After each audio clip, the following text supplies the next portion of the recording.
پورے سال میں ویسے تو 12 مہینے ہوتے ہیں، لیکن کیا کبھی آپ نے سوچا کہ آخر جنوری کو ہی سال کا پہلا مہینہ کیوں مانا جاتا ہے؟ آخر اس کے پیچھے کیا راز ہے؟ کیا شروع سے ہی جنوری سال کا پہلا مہینہ تھا؟ اور جنوری کو سال کا پہلا مہینہ کس نے مقرر کیا؟ آج کی ویڈیو میں ہم آپ کو اسی دلچسپ سوال کا جواب دیں گے۔ ویڈیو شروع کرنے سے پہلے آپ سے ریکویسٹ ہے کہ ہمارے چینل کو سبسکرائب کر لیں اور بیل آئیکن کے نوٹیفیکیشن کو آن کر لیں تاکہ ہمارے آنے والی ویڈیوز بھی آپ کو ملتی رہیں۔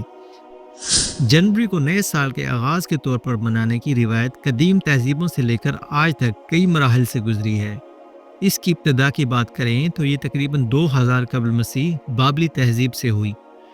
اس وقت رومیوں کی کیلنڈر میں جنوری کا مہینہ ہی نہیں ہوتا تھا، بلکہ رومی کیلنڈر مارچ سے شروع ہوتا تھا اور اس میں صرف 10 مہینے ہوتے تھے۔ سال کا آغاز مارچ میں اس لیے کیا جاتا تھا کیونکہ یہ موسم بہار کا مہینہ تھا جو زندگی کی بحالی کی علامت سمجھا جاتا تھا۔ لیکن بعد میں 713 قبل مسیح میں ایک بادشاہ نومو پومیملس نے کیلنڈر میں جنوری اور فروری 2 مہینوں کا اضافہ کیا۔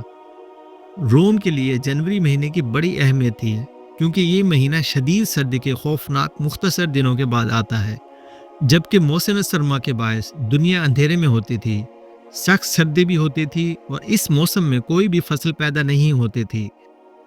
اس سخت سردی کے موسم کے بعد بہار کا موسم آتا تھا اور بہار کی آمد پر روم میں جشن کے طور پر جنوری کے مہینے میں ایک خاص تہوار منایا جاتا تھا۔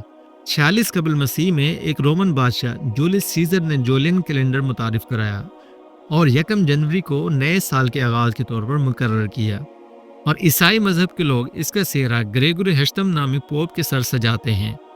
جنوری کا نام رومی دیوتا جینس کے نام پر رکھا گیا تھا۔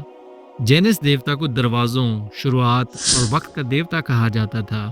اس کی خاص بات یہ تھی کہ اس کے بت کے 2 چہرے ہوتے تھے، ایک چہرے کو ماضی کا آئینہ اور دوسرے کو مستقبل کا چہرہ کہا جاتا تھا، اور کچھ تاریخ دان یہ کہتے تھے کہ جینس 2 چہروں والا خدا ہے، یعنی ابتدا اور اختتام کی علامت والا۔ اس بت کے نام کی وجہ سے رومیوں نے جنوری کو نئی شروعات کا مہینہ مانا۔ جولیس سیزر ایک بہادر اور ذہین حکمران تھا۔ اس کے دور اقتدار میں روم نے کافی ترقی کی، اور پھر جیسے جیسے رومیوں نے زیادہ طاقت حاصل کرنا شروع کی تو انہوں نے اپنے کیلنڈر کو اپنی وسیع سلطنت میں پھیلانا شروع کر دیا، کیونکہ باقی کے ممالک سال کے مختلف مہینوں کو اپنا سال شروع کرتے تھے، اور اس سے قبل خود رومی بھی قدیم رومی کیلنڈر میں سال کا آغاز مارچ کے مہینے سے ہوتا تھا۔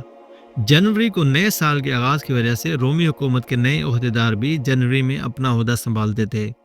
رومی سلطنت کے زوال کے بعد بہت سے ممالک جہاں مسیحیت غالب تھی وہ 25 مارچ کو نئے سال کی شروعات کے طور پر منانا چاہتے تھے، کیونکہ ان کے مطابق یہ وہ دن تھا جب حضرت جبریل علیہ السلام حضرت مریم کے سامنے ظاہر ہوئے تھے۔ لیکن پھر 16ویں صدی میں پوپ گریگوری ہشتم نے گریگورین کیلنڈر متعارف کرایا، اور کیتھولک ممالک میں 1 جنوری کو نئے سال کے طور پر از سر نو بحال کیا گیا۔ اس لیے عیسائی اپنے پوپ گریگوری ہشتم کو اس کا بانی قرار دیتے ہیں۔ تاہم انگلستان، جس نے پوپ کے اختیار کے خلاف بغاوت کی تھی اور پروٹیسٹنٹ فرقے کو اپنایا تھا، وہ سن 1752 تک 25 مارچ کو ہی سال کے پہلے دن کے طور پر مناتا رہا۔ پوپ گریگوری نے اس سال پارلیمنٹ کے ایک ایکٹ کے ذریعے برطانیہ کو باقی یورپ کے ساتھ جوڑ دیا۔ آج کی دنیا میں زیادہ تر ممالک گریگورین کیلنڈر کی پیروی کرتے ہیں۔ یہی وجہ ہے کہ ہم ہر سال 1 جنوری کو ہی پوری دنیا میں نئے سال کے آغاز کے طور پر دیکھتے ہیں۔ تو یہ تھی آج کی ویڈیو، امید ہے کہ آپ کو پسند آئی ہوگی۔ ویڈیو لائک اور شیئر کیجیے